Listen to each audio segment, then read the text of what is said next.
dalam program latihan sejak di persiapan untuk menuju PON 22 Medan Aceh. Secara program latihan itu hari ke hari itu ada peningkatan peningkatan secara baik itu fisik, teknik dan taktik. Namun kita juga harus adanya tryout sehingga di situ menjadi suatu evaluasi sejauh mana proses latihan kita selama ini. Sudah ada pertemuan dengan Pak Ketua Pemprov, kami juga sudah mengeluhkan masalah ini, dan Ketua Pemprov juga kami jadi kemungkinan doakan kemungkinan pada awal bulan Juli ada tryout ya ke Tiles. Harapan kami masyarakat NTT mendukung kami, memberikan support yang sebesar-besar. Yang paling inti adalah doa rekan-rekan kami supaya kami misalkan yang terbaik bagi Nusa Tenggara Timur.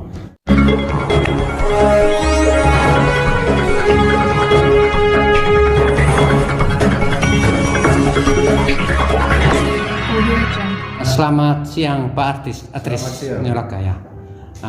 Seperti kita ketahui bahwa atlet PON dari cabang olahraga tinju dari Provinsi Nusa Tenggara Timur saat ini sedang mempersiapkan diri untuk mengikuti PON di Medan. PON yang keberapa Pak? PON yang ke-22. Nah, kalau boleh tahu persiapan atlet kita saat ini seperti apa?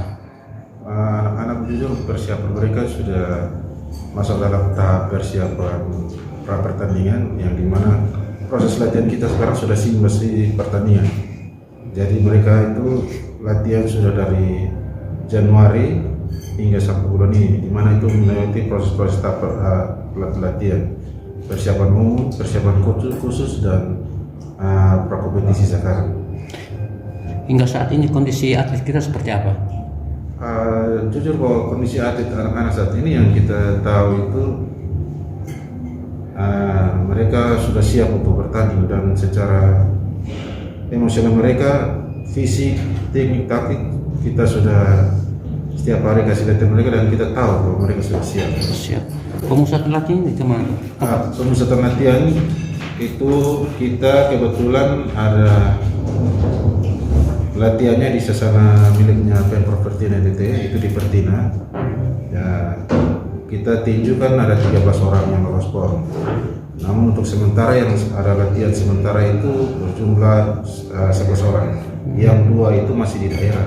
Itu Eman Bere sama Joke Ban. Kalau boleh tahu jumlah atletnya hingga yang dipastikan mengikuti PON saat ini berapa untuk Provinsi NTT? Jumlah atletnya? 13 orang. Berapa atlet putri, berapa atlet putra? Untuk yang putri berjumlah 6 orang, yang putra itu 7 orang. Bisa menyebutkan nama-nama atlet Pak? Kalau untuk yang putri itu yang pertama Lumiana Nyanyi, kedua Judith Elizabeth Maunino, 3 Grencia Beliti Rolling, 4 Ernia Tingongo, 5 Dominika Asnat Bayo, 6 Rahel Kahitimba. Itu untuk yang putri. Yang putranya ada 7 orang. Yang pertama Dio Koibanu, yang kedua Maria Blasius Kali, ketiga Flanuari Yeriko Daud, 4 Mardianus Frederikus Dulu, kelima Emmanuel Christian Nobere, keenam Libertus Gah, dan yang terakhir ketujuh Raja Mudalani. Berapa pelatih yang mendampingi para atlet? Kalau untuk sementara pelatih belum ditetapkan secara SK, namun untuk sementara yang kita ketahui itu ada, untuk sementara masih 4 orang saja.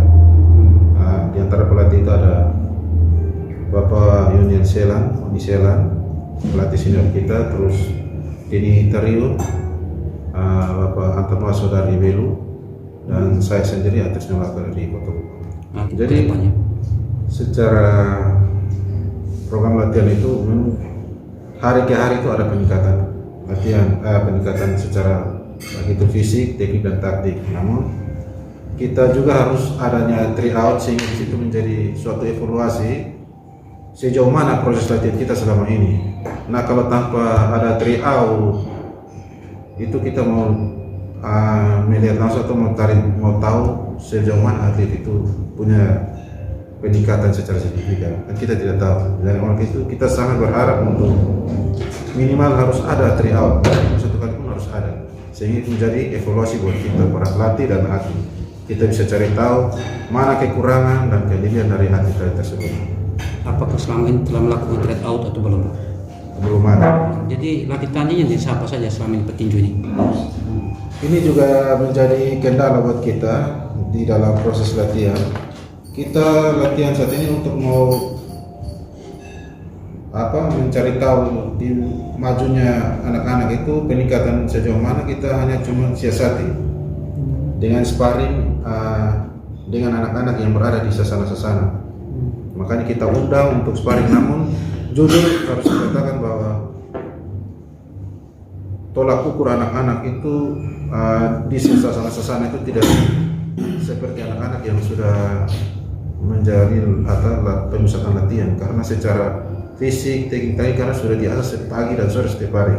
Di sana kan tidak latihan seperti itu, sehingga tidak ada perbandingan, tidak ada menjadi tolak ukur buat mereka. Nah, disitulah kendala kita, sehingga tidak bisa memperbandingkan mereka punya secara teknik kan tidak ada. Sebagai pelatih tentunya sudah melihat kapasitas daripada setiap petinju. Apa yang diharapkan dari petinju ke depan pada saat mengikuti PON? Seperti apa sebagai pelatih? Jadi kami pelatih juga punya strategi. Ya. Dari kita kan dari 13 atlet ini kan mereka datang dengan punya mentalnya sendiri, karakter mereka sendiri. Makanya kita sebagai pelatih juga tidak hanya bisa melatih anak-anak, tapi kita harus memahami psikologi setiap atlet. Nah, di situ baru kita harus punya strategi. Nah, contoh strategi-strategi yang dimaksud itu calon-calon melawan dari setiap atlet 13 orang ini kita sudah punya catatan dan video-video dari pertandingan-pertandingan yang sudah ada. Di situ kita melihat bukan kekurangan mereka yang kita harus lihat.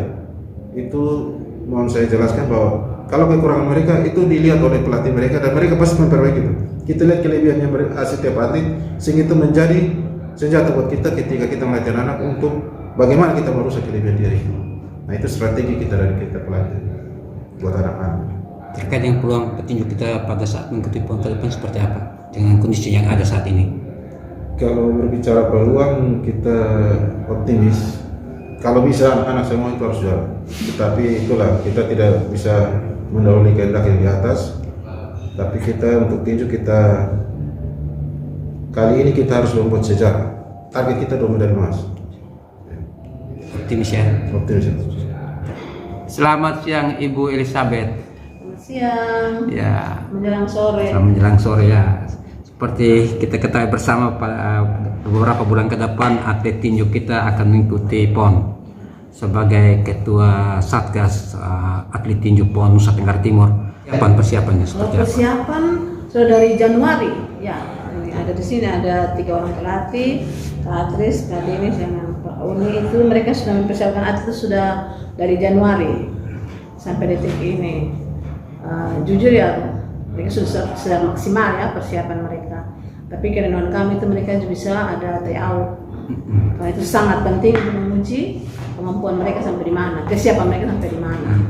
Nah itu, jadi mungkin kita tadi sudah ada pertemuan dengan Pak Ketua Pemprov. Kami juga sudah mengeluhkan masalah ini dan Ketua Pemprov juga kami jadi kemungkinan doakan kemungkinan pada awal bulan Juli ada tryout ya ke Tiles, dan itu kami mohon pengertian baik maupun kesiapan hati Bapak Ketua Pemprov untuk bisa mengizinkan, karena sampai di sejauh mana anak-anak ini punya kesiapan kita belum tahu sampai detik ini. Selama ini mereka hanya sparring antara mereka sesama saja dengan atlet-atlet Kota Kupang yang contoh macam terbang, mereka sudah biasa main, mereka belum dapat taktik yang lawan yang seperti apa yang bahas. Karena jujur saya merasa sangat berat, apalagi ini di Medan sangat berat, dan kesiapan atlet yang dari provinsi lain sudah banyak yang tryout, ada sampai ke Vietnam, sampai ke Thailand, tapi ya kita hanya cukup Tiles saja.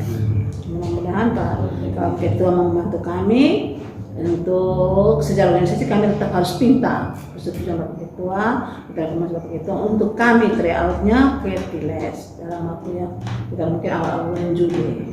Dan mudah-mudahan itu sudah pertemuan yang kita pendekatan kembali untuk mendapatkan surat persetujuan ini. Itu satu-satunya cara untuk menunjukkan terbang kesiapan anak-anak itu seperti apa. Nah, itu saja Pak. sebagai ketua Satgas, apa yang hendak Ibu sampaikan terlebih kepada pelatih maupun atlet yang akan dipersiapkan menuju tryout nanti? Kalau saya untuk ketiga ini bukan pertama kali melatih tim. Ini dari mantan atlet ini. Om Denny 2 kali ya, pon ya. Om Denny 2 kali pon, Atris 2 pon. Atris pon sekali berapa? Atris pon pernah belum? Pon 3 kali. Atris 3 pon. kali pon. Atris per 3 kali pon. Om Oni 1 saya. Om Oni 1. Jadi 1 saya. saya tidak bisa mendahului Itu mereka prapon, bertiga. salah pon.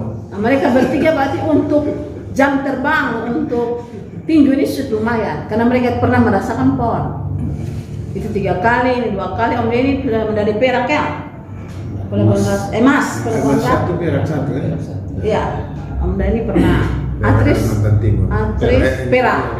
Perak. Jadi mereka ini untuk mereka tuh mau jadi pelatih sudah teruji. Jadi tinggal kembali ke anak-anak. Mereka boleh berlatih sekemampuan mereka, tapi kalau anak-anak tidak menyerahkan itu bagaimana? Jadi kembali kepada anak-anak. Mereka sungguh-sungguh sudah melatih dengan ya teruji terukur. Apalagi mereka pelatih PPLD, PPLN. Ini juga SKO. Jadi yang direkomendasi pakai Pemprov ini bukan pelatih. Ini bukan. Mereka juga punya sertifikat nasional. AIBA ya. Om Oni sama Om Denny sertifikatnya AIBA. Tingkat lebih tinggi. Om Atris nasional. Jadi sertifikasi mereka sudah berjuang sekemampuan mereka, apa yang mereka pernah rasakan, mereka pernah lalui sebagai pelatih, sebagai atlet, mereka sudah sampaikan, tapi berpulang kembali kepada atlet yang bersangkutan. Tadi Pak Atris sebagai pelatih mengharapkan kedepannya kalau konduktor yang baik kita bisa meraih 2 medali emas ya. Kalau Ibu sebagai Satgas seperti apa? Kalau saya tadi menambah pesan. Karena saya wasit hakim berapa kali ya pon?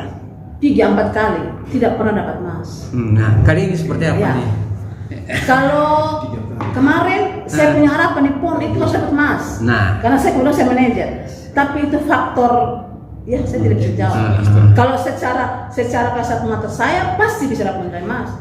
Tapi namanya juga saya tidak tahu yang di atas yang menentukan. Tapi kalian saya bilang titip pesan kepada mereka cukup 1 saja, terlalu banyak. 1 saja. Tadi saya masih sebelum kita bertemu saya bilang mereka bertiga, beta minta 1 saja.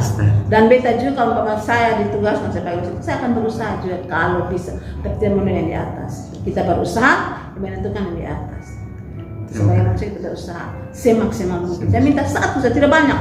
Saya terkenal secara panjang sejarah sudah lama ya, setiap pernah emas ya terakhir Om Denny kok. Ya, berbeda. Iya, kalau Om Denny tidak lagi emas ya toh, perak. Yang terakhir ini Immaculata. Immaculata. Itu pon di mana tuh Pak? Immaculata di Riau. Di Riau. Iya. Pelawan Riau itu Ima. Ya Ima itu. Itu langsung redup sudah, tidak ada lagi perak. Ini calon emas tapi jangan. Ya. Itu digagalkan. Sama juga di Papua itu juga digagalkan ya. Kalau dulu di Papua itu kalau secara kasat mata kita masih sakit, yang angelnya ini itu pasti. Tapi ya, makanya kita berusaha tapi yang atas menentukan ya sudah. Menentukan yang faktor yang lain. Terima kasih Pak. Ya, ini momen yang baik nih sebagai ketua Satgas. Mungkin ada hal yang mau disampaikan. Harapan kami masyarakat NTT mendukung kami. Memberikan support yang sebesar-besar. Yang paling inti adalah doa kami supaya kami misalkan yang terbaik baik Nusa Tenggara Timur, bukan Pertina, Nusa Tenggara Timur, nama baik Nusa Tenggara Timur. Kemarin prapon kita di mata pengurus pusat itu NTT sangat sukses, luar biasa. Tidak ada masalah apapun, tidak ada protes apapun. Padahal kemarin di Makassar. Dari pertama saya sudah ribut, ya ini mereka berdua baru. Di NTT tidak ada ribut apapun, semuanya aman terkendali. Dan kami minta berterima kasih banyak masyarakat NTT sudah mendukung perempuan berjalan yang baik. Kami minta juga dukungan masyarakat NTT perempuan juga kita mempersiapkan yang terbaik bagi tanah Purbalingga. Terima kasih Ibu, semoga apa yang kita harapkan dapat tercapai melalui PON yang akan datang. Amin. Ya. Amin. Ini saya lanjutkan tentang program latihan. Jadi di sini sesuai dalam program latihan sejak di persiapan untuk menuju PON 22 Medan Aceh, atlet yang berlatih bergabung bersama-sama dengan sentra pembinaan PPLD itu sudah dilakukan sejak bulan Januari, dan itu mereka sudah menghabiskan waktu dari persiapan umum, persiapan khusus, kemudian di situ menghabiskan waktu 118 hari. Ya. Entah itu fisik umum, fisik khusus sudah habiskan waktu 118 hari. Sisanya waktu yang nanti kita hitung ini dari 118 hari ini sampai dengan hari ini tanggal 13. Kemudian kita menuju ke sentralisasinya. Sejak Juni sampai dengan Agustus, kemudian itu kita akan persiapan sisa waktu 58 hari. Saya hitung untuk program latihannya kita nanti. Sehingga nanti di pra kompetisi itu, sampai pada kompetisi utama dan transisi itu mendapatkan waktu hanya sisa 58 hari. Kami butuh bagaimana 58 hari kita efektifkan waktu untuk bisa ada satu program yang bisa masuk pada program latih tanding, dan itu masuk pada teknik taktik kecepatan yang kita programkan. Jadi mungkin untuk kegiatan ini kita akan membuat jadwal program latihan. Latihan itu dibuat laporan dalam bentuk video, latihan itu dibuat laporan dalam sparring, juga dibuat laporan dalam bentuk video. Itu kita laporkan kepada Bapak Ketua. Terima kasih, mungkin itu saja yang bisa tambahkan.